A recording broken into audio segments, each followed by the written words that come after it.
Bueno, pues desde luego que se vienen curvas, ya no solo para Estados Unidos, para todo el mundo. Seguro que nos lo vamos a pasar muy bien, pero hay sobre todo temor y preocupación, Adrián, en la OTAN.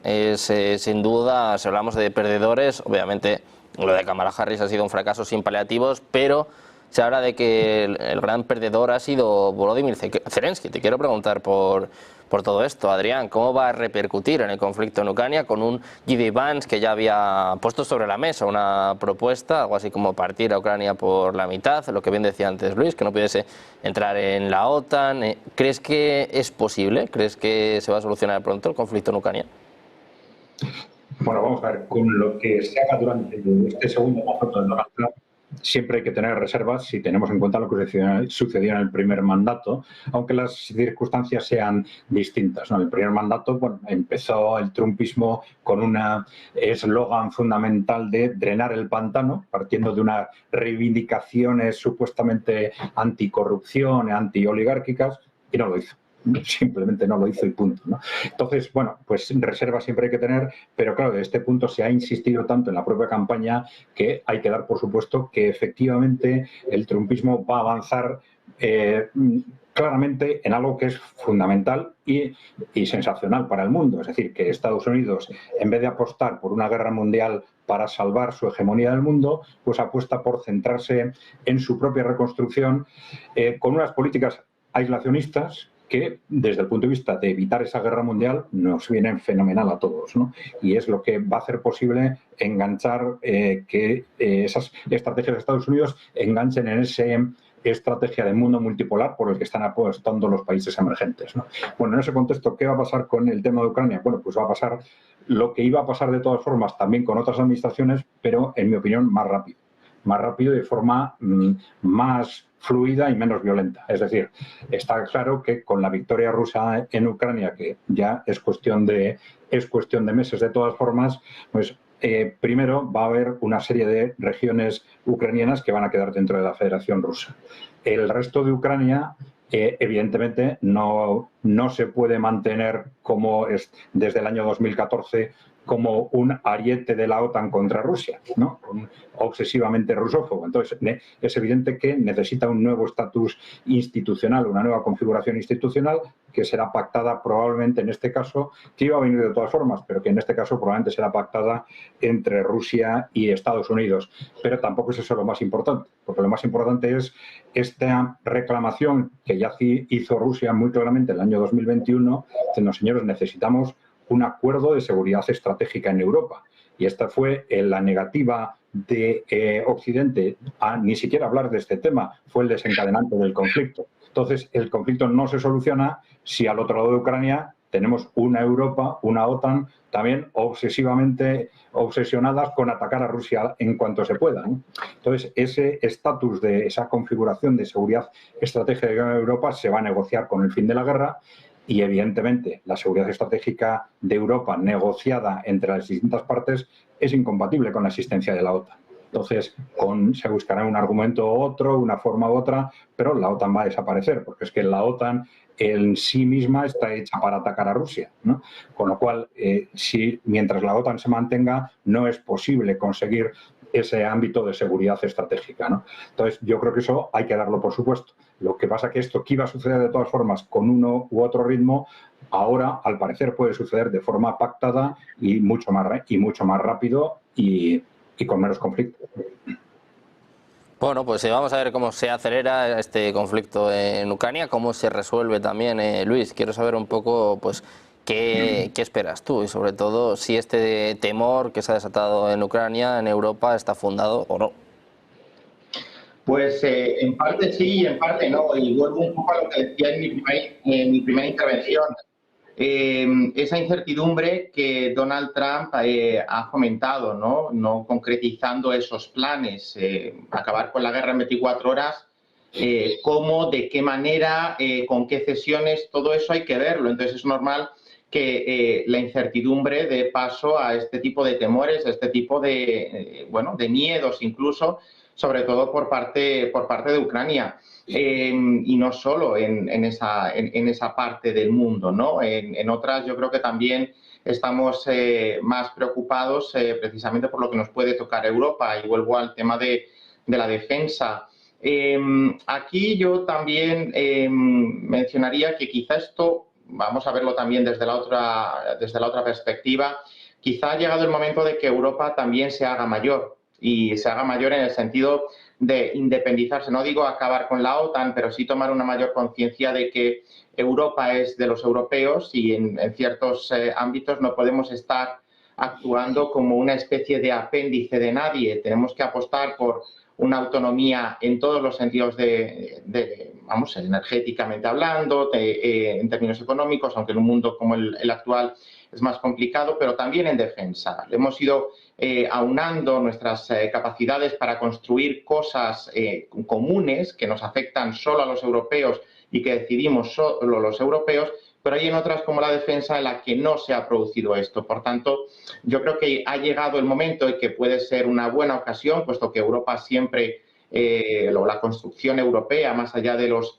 agentes que puedan beneficiarse euroescépticos de la victoria de Trump, yo creo que siempre Europa ha sabido hacer frente a las crisis viendo en ellas una oportunidad y quizá ahora es en lo que deberíamos estar, ¿no? Si será o no será, bueno, pues en 4 años tendremos todas estas incógnitas resueltas, pero a día de hoy vamos a tomar como modelo esa primera administración Trump con todas estas salvedades que hemos ido señalando, el control del partido, el problema con la justicia, para más o menos ir esbozando este escenario en el que nos vamos a mover. Pero es que Donald Trump todavía no ha anunciado ni un solo nombre, más allá del de Elon Musk, ni un solo nombre de su equipo. Habrá que ver, sobre todo, por quién apuesta para dirigir la diplomacia, quién va a ser el nuevo secretario de Estado, por ejemplo, quién va a ser el nuevo responsable de defensa, qué tono tiene o qué perfil adopta la persona que vaya a representar a Estados Unidos en Naciones Unidas, por ejemplo, el embajador permanente.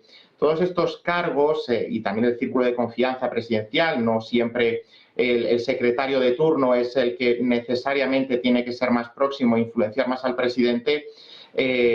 Bueno, también hay que ir poniéndole cara a esto que ahora no sabemos. Pero también hay que preocuparse por las manifestaciones que ha ido haciendo el vicepresidente electo, el neovicepresidente electo, que es alguien que renegaba del trumpismo y ahora es alguien que se ha vuelto un apasionado. Por tanto, tampoco alguien que se reconvierte de lo anti a lo pro en un plazo tan breve de tiempo, pues seguramente nuestra vida cotidiana nos llegará a causar incluso muchísima desconfianza, ¿no? Bueno, pues ese es el nuevo vicepresidente. Donald Trump es ante todo un hombre de negocios que está acostumbrado a llevar siempre la razón o por lo menos hacer lo que su voluntad le dicta, y esto sin duda también se plasma en las relaciones internacionales. Lo vimos cuando hizo cesiones nunca antes vistas para firmar ciertos acuerdos de Abraham, que fue un éxito de la diplomacia de la primera administración Trump, pero a cambio de ciertas concesiones.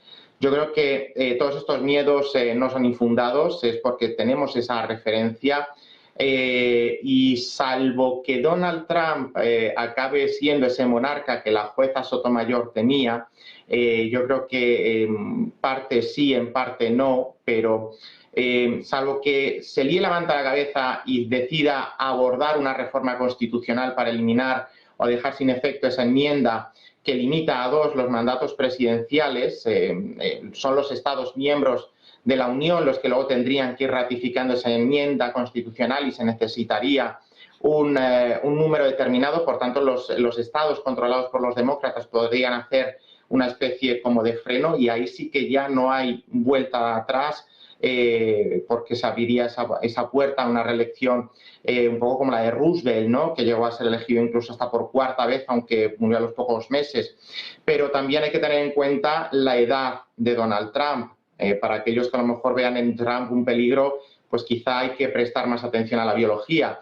Si Donald Trump caricaturizaba hace 4 años a Joe Biden llamándole Sleepy Joe y bueno, poniéndole contra las cuerdas porque era un señor de 77, 78 años, ahora precisamente Donald Trump va a entrar a la Casa Blanca con más edad de la que Joe Biden tenía cuando lo hizo en el 2021. Terminará su mandato en torno a 82 años, por tanto, Donald Trump yo creo que no apostará por esa reforma constitucional. Donald Trump lo más probable es que busque un delfín que pueda manejar. Incluso yo no descartaría tampoco esa monarquización del sistema y que apostara por alguno de sus hijos para continuar su legado, pues como pasó con Adams hijo, con Bush hijo, es decir, no sería el primer hijo de presidente que se convierte en presidente, pero yo creo que esa sería la opción más plausible.